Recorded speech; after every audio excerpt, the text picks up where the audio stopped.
자, 우리 기도하는 말 한번 따라 하실까요? 예수님을 믿는 목적이 올바르게 하시고 구원과 영생의 확신과 기쁨으로 살아가게 하소서. 아멘. 이 추운 날 아침에도 주 앞에 나와서 기도하며 또 교회와 성도들을 위해서 기도해 주시는 여러분께 감사드리면서 또 하나님께 영광 돌립니다. 우리 서로를 향하여 축복하면 좋겠습니다. 믿음으로 올바른 길을 갑시다. 예수님을 믿으면 반드시 구원받아야 하고 영생을 얻어야 참된 성도가 되는 줄 믿습니다. 예수님이 진정으로 원하시는 거예요. 그런데 교회를 다니고 예수님을 믿는다고 말하는데 구원의 확신이 없고 영생의 확신이 없다면 예수님을 잘못 믿고 있는 것입니다. 단순히 위로와 힘을 얻기 위해서 교회를 다니는 교인이나 육신의 삶이 잘 되기를 바라는 종교인이 되는 것은 하나님과 예수님의 마음을 심히 아프게 하는 것입니다. 왜냐하면 하나님의 아들이신 예수님이 엄청난 희생과 헌신을 통해서 구원과 영생의 길을 열어놓으셨기 때문입니다. 육신의 평안과 단순한 위로를 얻기 위해서 예수님이 십자가에 죽었다면 그 십자가의 죽음이 얼마나 헛되겠습니까? 하나님의 아들을 십자가에서 죽기까지 내어주신 하나님은 우리가 이 땅에서의 육신과 삶을 뛰어넘는 영적이고 영원한 삶을 살기를 간절히 원하십니다. 그리고 그러한 복을 영원히 누리기를 원하십니다. 지난주에 우리 목자 중에 한 분이 저한테 상담을 요청하면서 굉장히 안타까운 마음을 표현했어요. 목장 안에 있는 목원들 중에 교회를 다니고 예수님 믿지만 아직 구원을 받지 못한 것 같아서 가까이서 보니 구원에 대한 관심, 확신이 없는 것 같아서 너무 마음이 아팠다는 거예요. 어떻게 해야 되는가? 그래서 올해 목장의 목표를 새롭게 조정해야 되겠다. 그저 사랑으로 대하고 친절로 대하고 또 기도 제목 받아서 그 기도가 응답해 주도록 그렇게 했는데 정작 구원에 대한 확신, 영생에 대한 확신이 없는 것을 보면서 좀 회의가 느껴졌다는 거예요. 그래서 목장의 모임의 목표가 뭔가. 그 얘기를 들으면서 굉장히 기뻤어요. 우리가 목장에서 목원들을 섬기고 사랑하고 또 그들의 필요를 채워주는 이유는 그들이 구원받고 영생의 축복을 누리도록 하는 것인 줄 믿습니다. 그것이 우리의 수고가 헛되지 않는 것이죠. 단순히 사람들끼리 모여서 그냥 친교하고 서로 위로해주고 너 좋은 사람이다, 나 좋은 사람이다 하면서 그냥 그런 교제의 모임을 만드는 것으로 끝난다면 정말 시간과 에너지와 물질을 허비하는 일이 되는 것이고 우리 주님이 기뻐하시는 모임은 아닐 것입니다. 그렇게 격려하면서 다시 우리 새롭게 시작하자고 했습니다. 오늘 본문에 그런 그 예수님의 마음이 담겨져 있더라고요. 오늘 본문에서 예수님은 유대인들이 영생을 받기 원하면서도 영생을 받지 못하는 길로 가는 것을 매우 안타깝게 여기고 계세요.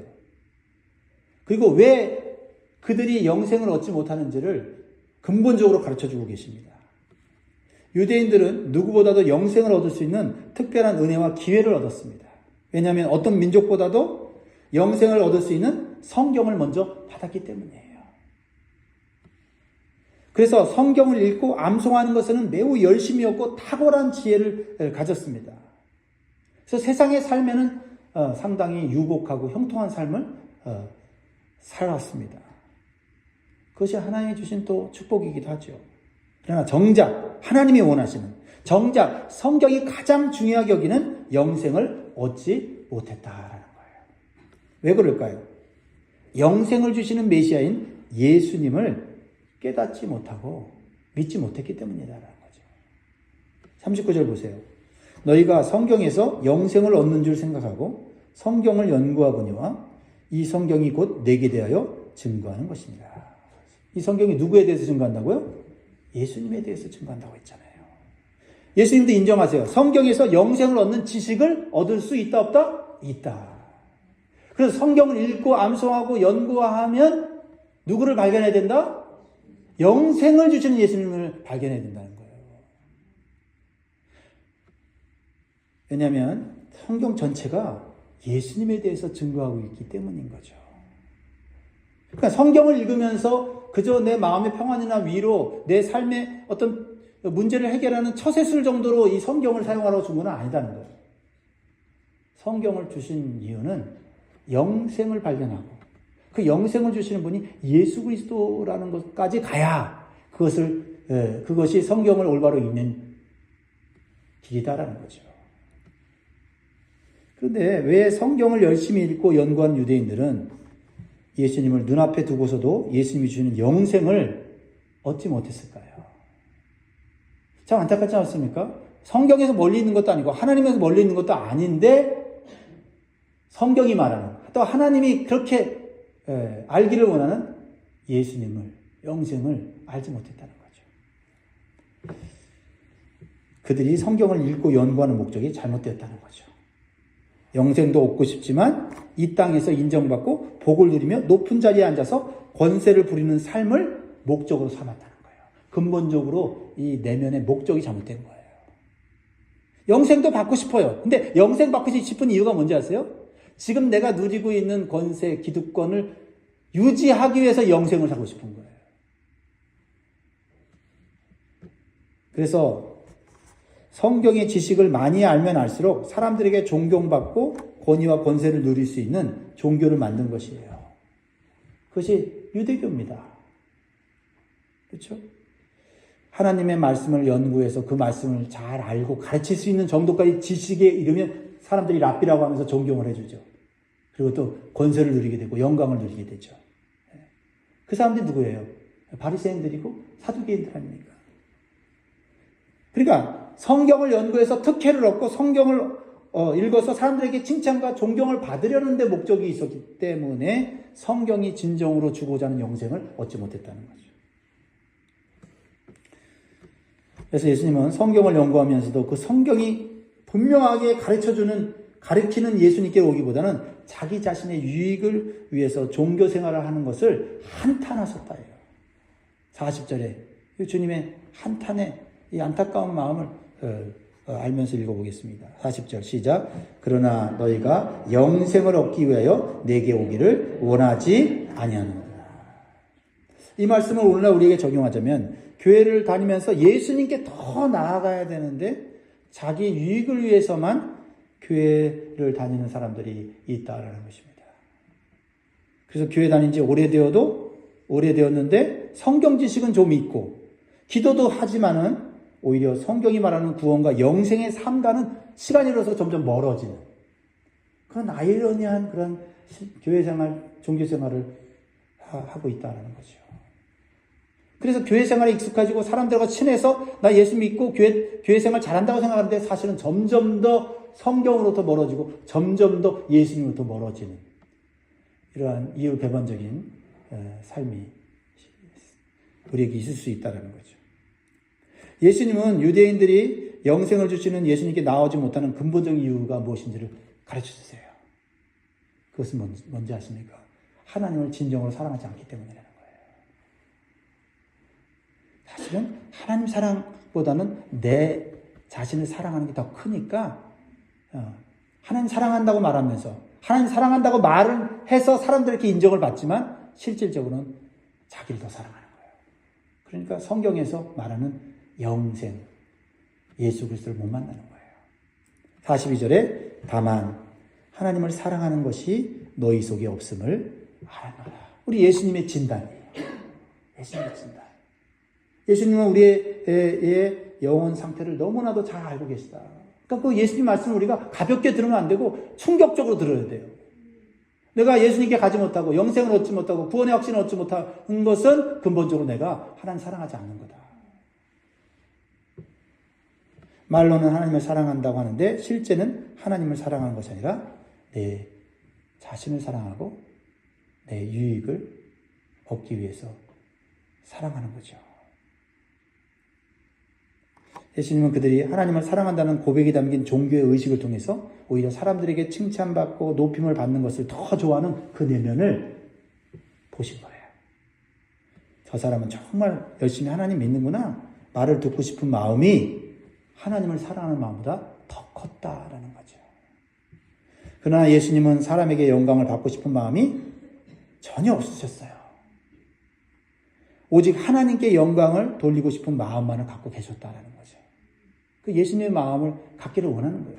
그게 진정으로 행복이고 그게 진정으로 영생을 얻는 길인 것을 예수님은 아셨기 때문에 그래요. 예수님이 사람으로 오신 이유가 그냥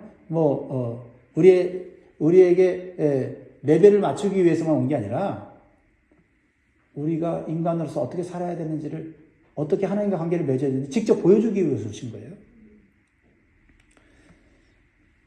예수님은 수많은 병자를 고치고 기적을 보여주실 때 사람들이 예수님께 열광을 하고 영광을 돌리면서 심지어는 왕으로 삼으려고 할 때 예수님은 일부러 그 자리를 피하셨어요. 예수님의 제자들은 지금 예수님 인기가 있고 지금 사람들한테 영광 받는데 지금 떠나시면 안 되는데 지금 우리는 예수님을 따라가면서 예수님과 함께 영광을 누려야 되는데 왜 예수님이 자꾸 영광을 받을 자리에 자꾸 피하시지? 이해가 안 됐잖아요. 십자가를 경험하기 전까지는 그들이 이해 못했잖아요. 예수님의 마음에는 오직 하나님께만 영광 돌리는 마음이셨다. 그러니까 사람의 영광을 받으려고 할 때는 피하셨어요. 그래서 41절에 나는 사람에게서 영광을 취하지 아니하노라. 그러나 유대인들은 사람의 영광을 하나님의 영광보다 더 중요하게 생각한 거지요. 특히 종교 지도자들은 입술로는 하나님의 영광을 말하면서 실제로는 서로 사람들의 영광을 취하기를 좋아하고 결국은 하나님의 영광을 가로채는 모습을 드러냈다라는 겁니다. 그들의 겉은 철저하게 성경의 가르침과 비슷한 모습을 가졌는데 그들의 내면은 성경이 가르치는 삶과는 멀었기 때문에 사람들에게 영광을 받는 것에 집착하게 됐다는 거죠. 그러니까 뭐가 불편해졌냐면 하나님께 영광 돌리는 예수님이 불편해진 거예요. 진정으로 하나님을 사랑했다면 예수님이 하나님께 영광 돌리는 걸 보면서 감동하고 감격하고 나도 하나님께 영광 돌려야지 하는 마음이 드는데 진정으로 하나님께 영광 돌리고 사람의 영광을 취하자는 예수님 모습을 보면서 불편하고 자신의 죄를 발견하게 되는 거예요. 그리고 예수님의 말씀을 어떻게든지 거부하고 예수님을 쫓아내려가는 거죠. 그래서 정작 그들은 영생을 주시는 예수님을 믿지도 만나지도 못했다 이 말이죠. 44절 같이 읽습니다. 시작.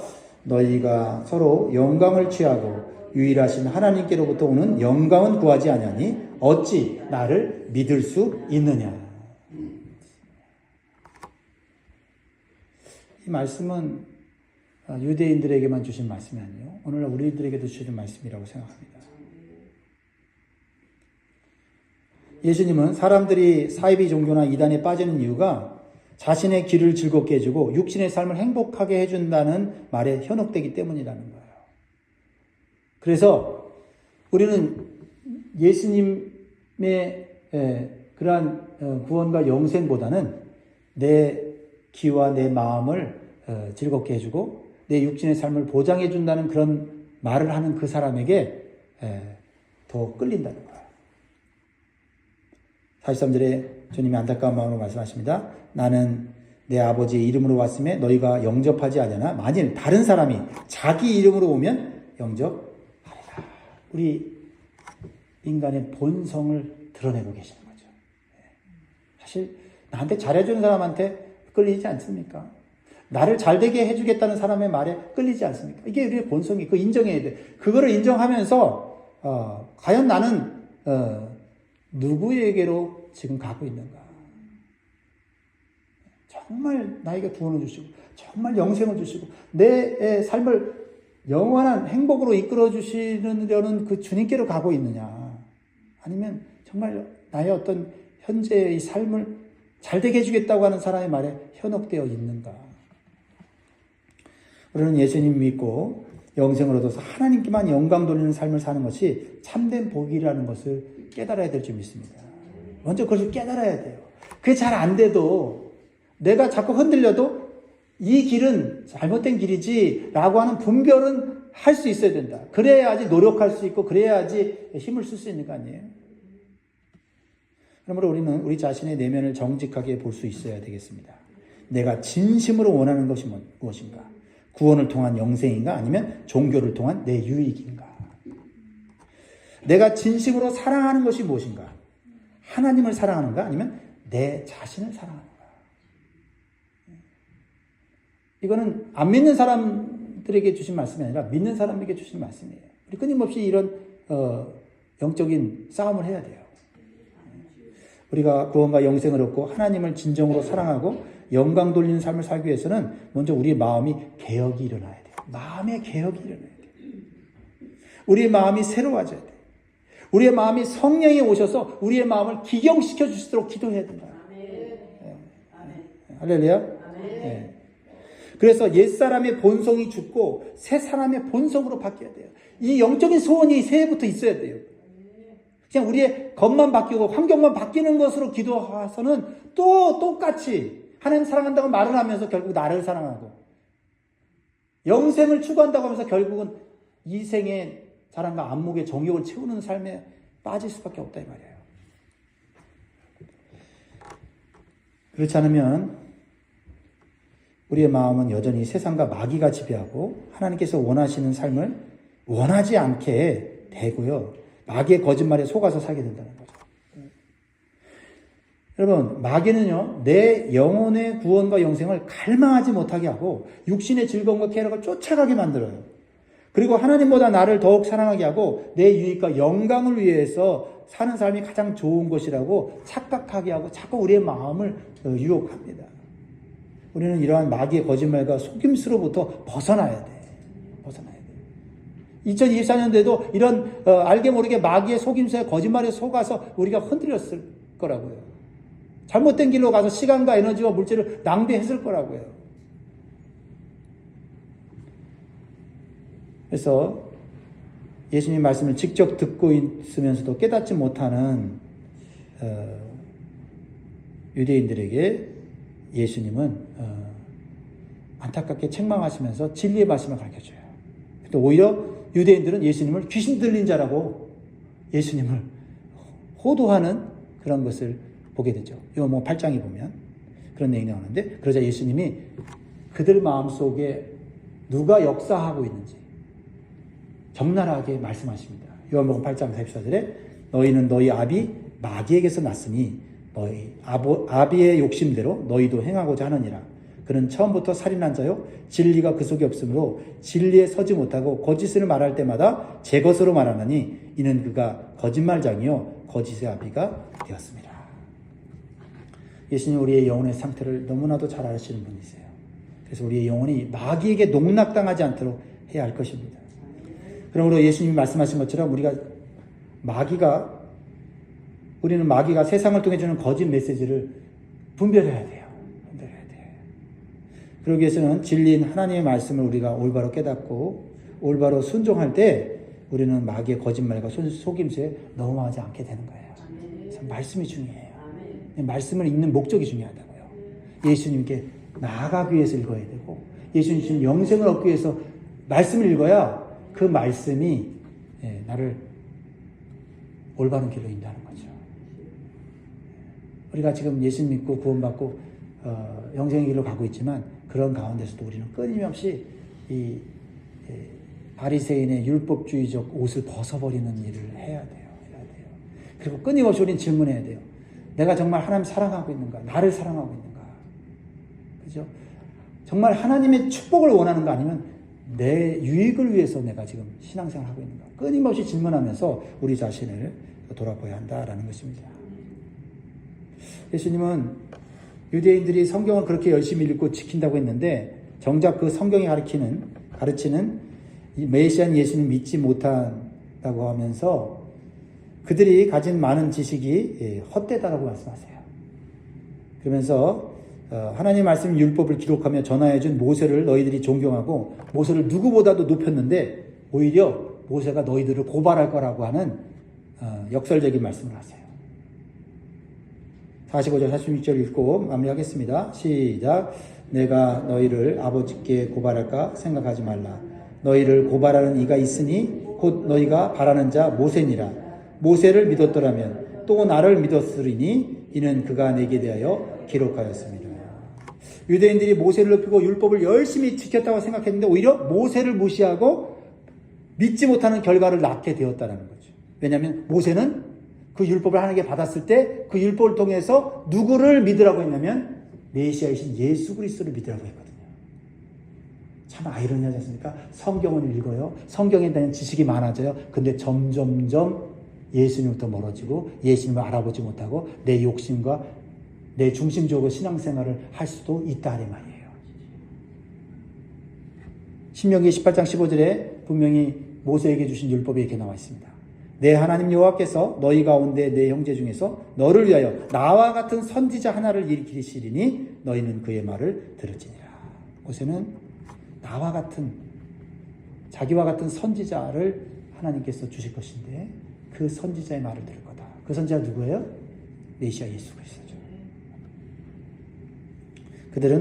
그런데 유대인들은 모세의 율법을 가지고 자기의 유익과 영광을 취하는 데 사용하였어요. 그래서 성경이 가리키는 영생도 예수 그리스도 알아보지 못했다라는 것입니다.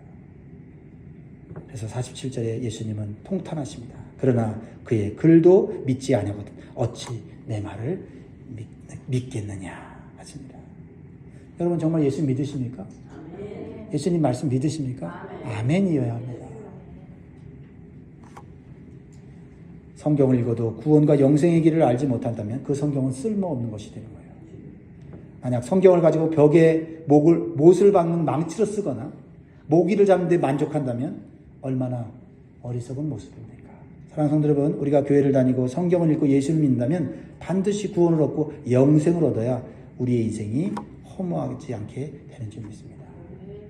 예수 믿고 영생 얻기 위해서 우리는 모든 것을 바꿀 수 있어야 돼요. 어떤 어려움과 고난이 와도 난 영생 얻기 위해서 구원 얻기 위해서 예수 믿는 거야 라는 목표가 분명해야 돼요. 그래서 교회 안에서 때때로 신앙생활하면서 어려운 일이 생기잖아요. 사람들과의 관계가 어려울 수도 있고 내 마음에 안 드는 불편한 일이 있을 때 나 교회 안 다닐래. 나 예수 안 믿을래. 그렇게 말하지 않습니까? 영생이 얼마나 큰 건지 얼마나 구원이 큰 건지를 알지 못하는 어리석은 발언이에요. 초신자들이 하는 얘기죠. 올해는 그런 말 하지 않고 내가 구원받기 위해 영생을 하기 위해 내가 어떠한 고난도 어떠한 시련도 이겨내리라 하는 믿음으로 승리할 수 있기를 바랍니다. 새해에는 우리가 교회 다니고 목장 모임을 하는 목적을 올바로 할 수 있기를 원합니다. 우리가 기도하고 성경이 있는 목적이 영생을 주신 예수님께 가까이 가는 것이 되기를 바랍니다. 이 세상을 살아가는 목적이 내 영광이 아니라 하나님의 영광이 되기를 바랍니다. 그래서 예수님을 올바로 믿고 구원과 영생의 확신을 가지고 영원한 기쁨과 즐거움으로 살아갈 수 있기를 주의 이름으로 축원드립니다. 기도하겠습니다.